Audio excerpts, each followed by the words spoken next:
Hey guys, no need to fear the blue screen error. We have the solution to get you back on track. Just follow my screen to fix this issue. Click on advanced options, then we need to select troubleshoot, then select advanced options and then click on command prompt. Type chkdsk /f/r and hit enter to execute the command. Now wait for some time to complete the process. Once done, move to the next step. Now type and hit enter. Now type cd space // and hit enter to execute the command. Now execute this command. Type cd space Windows and simply hit enter. Now type cd space system32 and we need to execute this command. For that, simply hit enter. Now type cd space config and hit enter. Now type md backup and simply hit enter.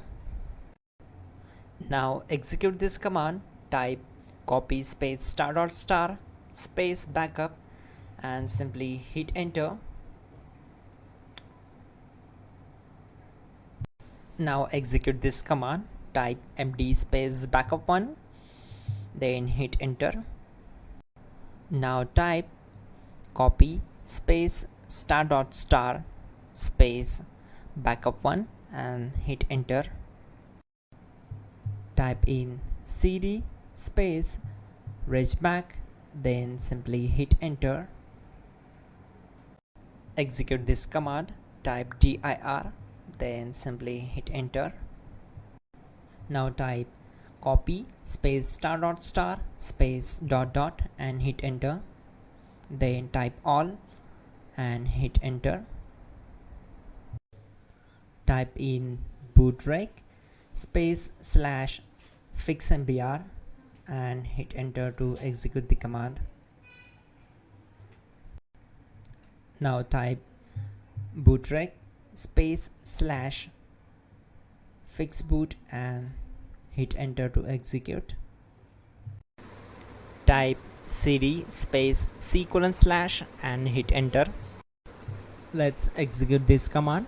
Type cd space Windows /system32 /config /regback, then simply we need to hit enter to execute this command.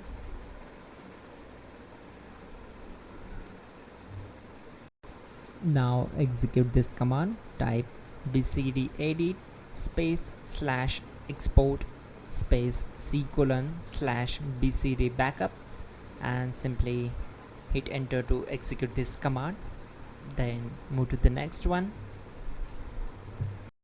Now execute this command. Type cd space c:/ and hit enter. Now type this md space boot and hit enter. Type cd space boot and hit enter. Now type md space bcd and simply hit enter to execute this command. Type cd space c:/ and hit enter. Now execute this command. Type attrib space c:/ \boot \bcd space -h space -r space -s and simply hit enter. Now type ren space c:/ \boot \bcd space bcd.old, then simply hit enter to execute this command. Type bootrec space /rebuild bcd and hit enter. Type exit and hit enter. Now click on continue. It will restart your system. So that's it guys, your problem is solved. and you're good to go.